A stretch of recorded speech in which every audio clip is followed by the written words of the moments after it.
Badai Berganti Badai, karya Tuti Nonka, narator Hanifah Abu Marzuki.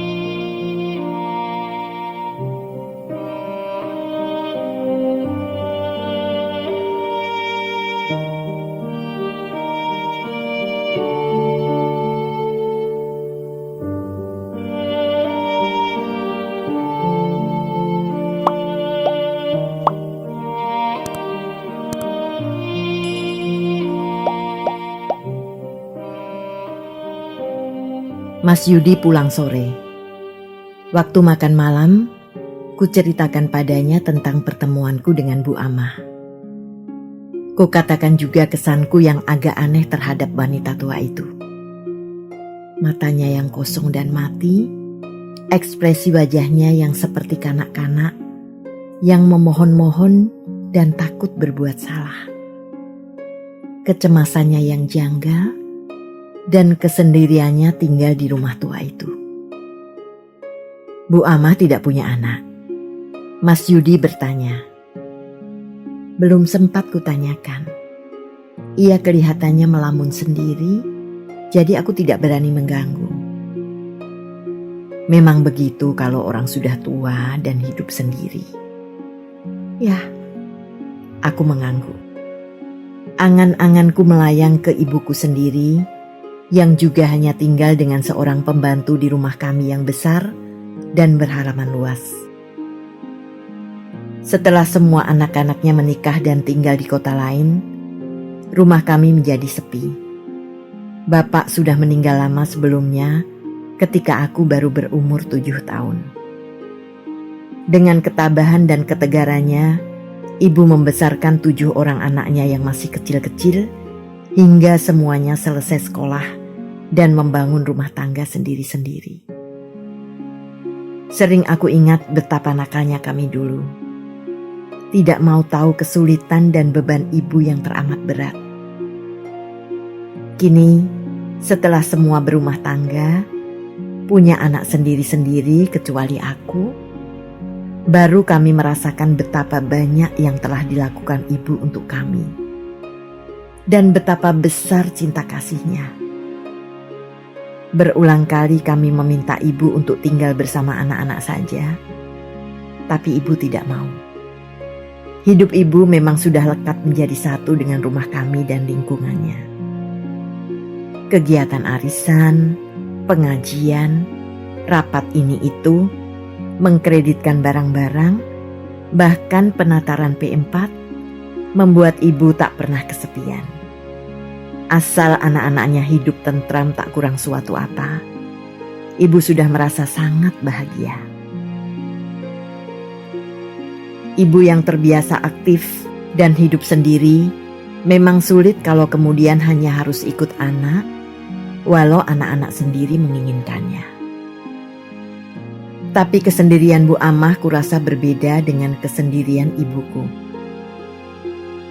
Bu Amah jelas kelihatan menderita dan tidak dapat menerima kesendiriannya dengan ikhlas. Aku tak mengerti mengapa anak-anaknya, jika ia punya anak, tega membiarkan ibunya dalam keadaan demikian.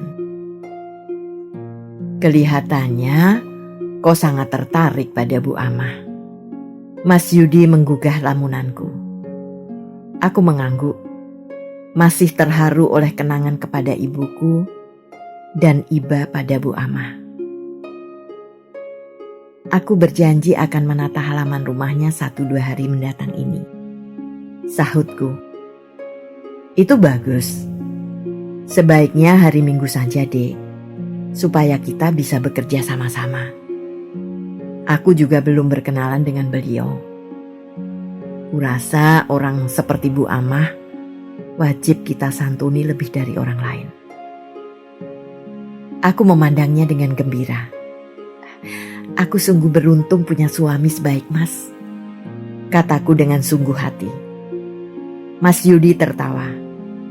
Kalau tidak salah, baru tadi pagi kau berpikir akan membenciku, katanya.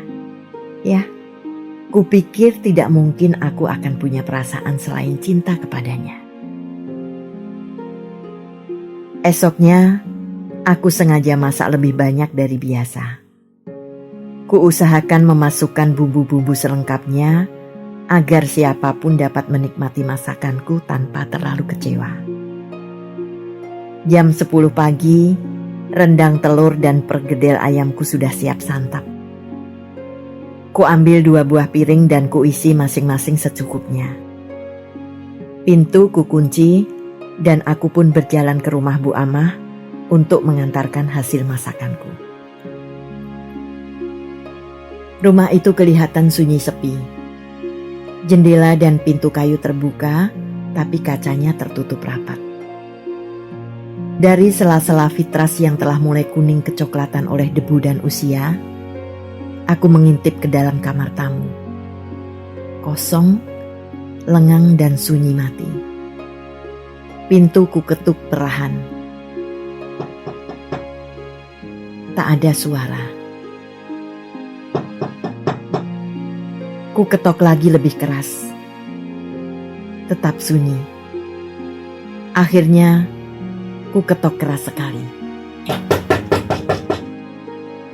Terdengar suara sandal diseret dengan langkah pendek-pendek. Gordin kain kembang model kuno dengan gambar gadis Jepang berkimono warna biru tersibak. Dan Bu Amah berjalan lambat-lambat ke pintu. Ia masih memakai kain dan kebayanya yang kemarin. Mestinya ia sudah melihatku di balik kaca pintu, tetapi wajahnya tak mengekspresikan apa-apa sebagai tanda telah melihat sesuatu. Gerendel pintu diputar dengan suara berkelontangan dan terdengar bunyi derit nyaring ketika daun pintu berputar menggesek lantai. Aku mundur dan memberi salam dengan sopan. "Permisi, Bu. Maafkan, saya mengganggu Ibu. Hanya ingin mengantarkan ini. Sedikit lauk buatan saya sendiri." Aku mencoba berkata seramah mungkin. Mata di bawah pelupuk keriput itu meneliti wajahku beberapa saat, lalu seakan terkuak berbinar-binar. Berbeda dengan mata kosong yang kulihat kemarin. Begitu juga senyumnya tampak mekar dengan wajar, campuran antara kaget dan senang. Ini kan nak di sebelah itu ya? Ayo masuk nak." Sambutnya dengan kegembiraan yang tulus. Aku masuk dan Bu Amah menutup pintu kembali. "Ayo, masuk ke dalam saja nak," ajaknya dengan keramahan yang bercampur kegugupan seorang yang tidak pernah menerima tamu. "Terima kasih, Bu," aku menyahut sambil diam-diam mengawasi situasi di dalam rumah. Di kamar tamu itu terdapat 1,5 perangkat kursi busa model kuno. Kukatakan 1,5 sebab 4 kursi yang dijajar di sebelah kanan mempunyai bentuk dan warna yang sama, biru kusam. Sedang 2 kursi yang ada di sebelah kiri berwarna coklat dengan bentuk yang berlainan. Kami berjalan di antara 2 kursi itu, di atas lantai tegel berwarna kuning yang kelihatannya lama sekali tak tersentuh kain pel. Di dinding terpajang beberapa potret dan hiasan-hiasan yang paling sedikit sudah berumur 20 tahun, tetapi bukan jenis hiasan cantik yang makin lama makin bernilai. Gordin gadis Jepang berkimono biru tersibak lagi. Ruang dalam agak lebih gelap dari ruang tamu yang banyak berjendela. Bu Amah membawaku ke sebuah meja bundar bertaplak kain kotak-kotak putih merah. Beberapa kursi yang sudah tua mengelilingi meja itu. "Silahkan duduk, nak." Nak, siapa? Saya lupa lagi.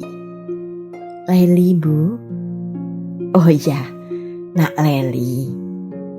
Saya berterima kasih sekali Nak Leli mau berkunjung kemari. Sudah lama sekali saya tidak pernah mendapat tamu, Nak." Semua orang sudah tidak sudi lagi kenal dengan saya.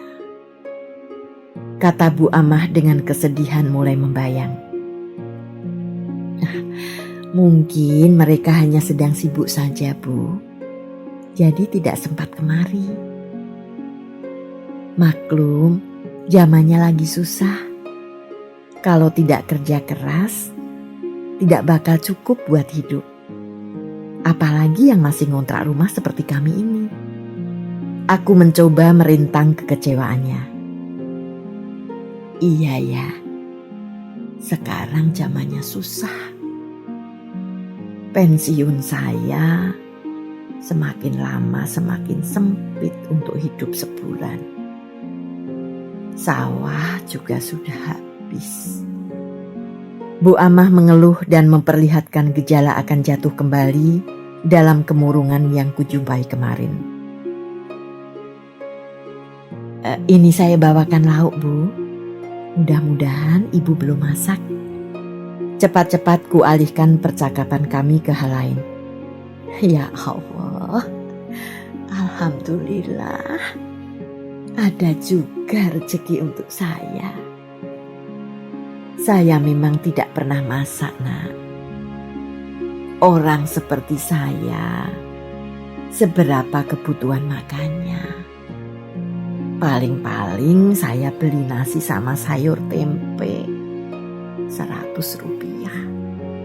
Kerupuk 50 rupiah. Sudah. Bu Amah membuka tutup talam yang kubawa, berseru dengan nada penuh kegembiraan. Repot-repot sekali, Nak Leli. Terima kasih, Nak. Terima kasih. Suaranya hampir berbisik. Aku tersenyum, gembira dan haru melihat penerimaan Bu Amah yang begitu tulus, seolah aku telah memberinya sesuatu yang sangat berharga. Sekalian masak untuk Mas Yudi, Bu. Aku menyahut. Bu Amah berdiri. Sebentar ya, Nak. Saya ganti dulu piringnya.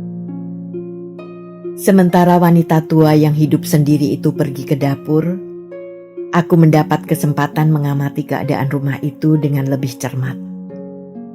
Menyedihkan. Perabot yang ada bukan dari jenis murahan, tapi semuanya tampak suram dan tak terawat. Sepintas saja orang akan tahu, lemari-lemari besar, meja kursi dan penyekat ruangan yang ada di situ terbuat dari kayu jati tua yang bagus. Debu yang lama tidak dibersihkan membuat peliturnya kusam dan rusak. Di dekat lemari di sisi selatan, terdapat sebuah dipan dengan kasur berspray batik yang sudah pudar warnanya. Di atas dipan yang ditata sembarangan itu, terserak buku-buku kecil dan tipis, tampaknya seperti buku doa-doa, kain panjang dan selimut. Di samping dipan berdiri lemari kecil tanpa pintu, dan di dalamnya tampak tumpukan baju-baju yang kelihatannya asal dijejalkan masuk saja. Ada lagi sebuah kursi dengan mukena dan sajadah tersampir di atasnya. Nampaknya di ruangan inilah kehidupan sehari-hari Bu Amah berlangsung. Kucabut pandanganku dari seisi ruangan ketika Bu Amah muncul dari dapur dengan langkahnya yang pendek-pendek. Ini piringnya, Nak. Sudah saya cuci sekalian, katanya sambil meletakkan piringku kembali ke nampan. Mestinya tidak usah, Bu. Tidak apa-apa. Nak mau minum teh? Tapi cuma teh bening. Dan gulanya mungkin habis. Wajah Bu Amah kelihatan gugup dan menyesal. Sudah, Bu. Jangan repot-repot. Saya baru saja minum di rumah. Sungguh. Aku cepat-cepat mencegahnya. Tamu harus disuguh. Ia bergumam. Tapi saya kan tetangga biasa, Bu. bukan tamu. Aku berusaha meyakinkan. Bu Amah duduk kembali di depanku. Sudah lama Bapak meninggal, Bu. Aku bertanya hati-hati. Bu Amah diam, kelihatan mengingat-ingat. Sudah lama, Nak. Ya, kira-kira 20 tahun. Sahutnya lirih. Ibu tidak berputra? Aku bertanya lagi. Ada satu, tapi tidak di sini. Sudah menikah, Bu? Iya, sudah. Tapi istrinya benci sekali kepada saya. Melihat saya pun tidak mau. Apalagi tinggal bersama. Suaranya lirih. Aku benar-benar terperanjat. Sejenak suasana hening. Aku tak tahu harus berkata apa lagi, sebab setiap pertanyaanku kelihatannya hanya selalu mengundang kedukaan ibu ini. Kenapa rumah sebesar ini tidak ibu sewakan untuk anak-anak sekolah saja, Bu? Kan jadi regeng. Ibu bisa minta bantuan ini itu kalau perlu apa-apa. Lagi pula, ibu akan mendapat tambahan uang belanja. Aku mencoba mencari topik baru. Bu Amah memandangku seperti terbangun dari mimpi. Apa ada yang mau tinggal di sini, Nak? Tanyanya harap-harap cemas. Ada saja, Bu. Asal sewanya tidak terlalu mahal. Ada berapa kamar di sini? Ada 6, Nak. 4 di bawah, 2 di loteng. Kalau Nak mau lihat, mari saya antarkan. Boleh juga, Bu? Kami berdiri. Mula-mula Bu Amah membukakan 2 buah pintu yang ada di sebelah utara kamar makan itu. Dua-duanya kamar tidur, lengkap dengan perabotnya, tapi sekali lagi suram oleh debu. Lalu kami berjalan ke belakang kamar makan. Ada 2 kamar tidur lagi di sana. Pintu kedua kamar itu menghadap ke utara. Di hadapan kamar tidur terdapat ruang duduk dan pintu keluar menuju ke halaman. Tangga menuju ke tingkat atas terdapat di antara 2 kamar tersebut, mula-mula ke arah selatan, lalu berputar lagi ke utara, hingga kalau dilihat dari atas, anak tangga itu seperti terdiri dari 2 bagian yang berjajar. Ujung atas anak tangga disambut oleh sebuah ruang duduk yang cukup luas. Di sebelah kiri dan kanan ruang duduk, terdapat 1 pintu yang masing-masing menuju ke kamar tidur. Kamar-kamar di tingkat atas itu pun lengkap berperabot. Jendela kamar semuanya menghadap ke jalan di depan rumah. Di ujung salah satu kamar, berdekatan dengan genting dapur, terdapat sebuah kamar mandi. Di hadapannya pada sisi yang lain dari anak tangga, terdapat teras terbuka yang memberikan pandangan bebas ke arah utara dan timur. Pinggir teras dibatasi dengan tembok setinggi pinggang. Tempat yang sangat menyenangkan kalau saja ditangani dengan baik. Kurasa banyak orang yang mau tinggal di kamar lantai atas ini. Kami turun kembali. Pikiranku penuh dengan khayalan bagaimana keadaan rumah ini ketika anak dan suami Bu Amah masih ada di sini. Hanya 3 orang penghuni dan ada 6 kamar tidur. 2 penghuni, Bu Amah dan suaminya, tentunya tinggal dalam 1 kamar. Jadi hanya 2 kamar yang terpakai. 4 kamar yang lain, siapa yang menempati? Atau selamanya memang tidak pernah ditempati? Tolong ya, Nak ya, carikan orang yang mau tinggal di sini. Sewanya terserah Nak Leli, berapa sepantasnya. kata Bu Amah ketika mengantarku keluar lewat pintu depan. Wajahnya bergelimang permohonan dan pengharapan. Saya tidak akan mengganggu mereka. Sungguh, saya tidak akan berbuat apa-apa. Mereka akan aman di sini. Sambungnya dengan sungguh-sungguh. Aku agak heran mendengar kalimatnya yang terakhir.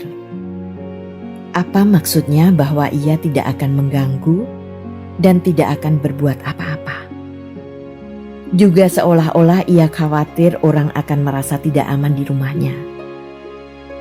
Apa sebenarnya yang ada di dalam hati dan pikiran ibu ini?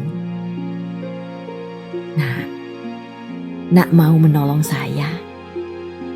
Aku tersadar bahwa Bu Amah sudah 3 kali berbicara dan aku belum menjawab apa-apa. Iya Bu, akan saya usahakan. Aku berjanji dengan sungguh-sungguh. Terima kasih Nak, terima kasih. Bu Amah memegang lenganku dengan kedua belah tangannya erat-erat. Aku tersenyum dengan canggung dan bingung, tidak tahu harus bersikap bagaimana. Akhirnya aku melepaskan diri dengan perlahan dan pamit pulang. Aku menyusuri jalan kembali ke rumah. Di depan pintu, sekali lagi ku tengok rumah Bu Amah. Ibu sepuh itu masih berdiri di sana, memandangku tanpa lepas-lepas. Aku tersenyum dan mengangguk. Tak ada balasan sapa ku terima. Lalu aku tahu, Bu Amah sesungguhnya melamun, bukan menatapku. Dengan menghela napas, aku masuk rumah.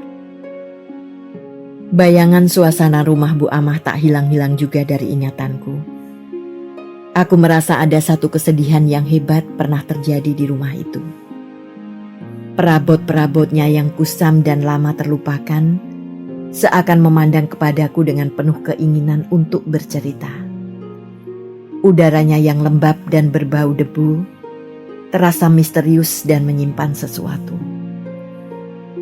Ketika aku ceritakan semua itu pada Mas Yudi, ia tertawa saja sambil mengusap-usap kepalaku.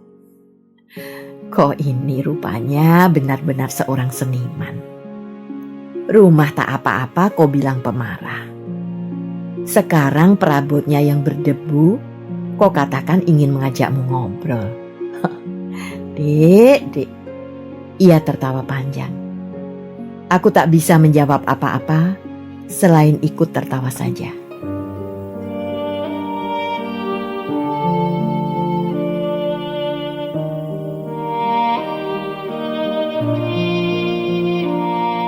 Terima kasih telah menikmati cerita ini. Tuliskan saran atau komentar di bawah untuk memperbaiki channel ini.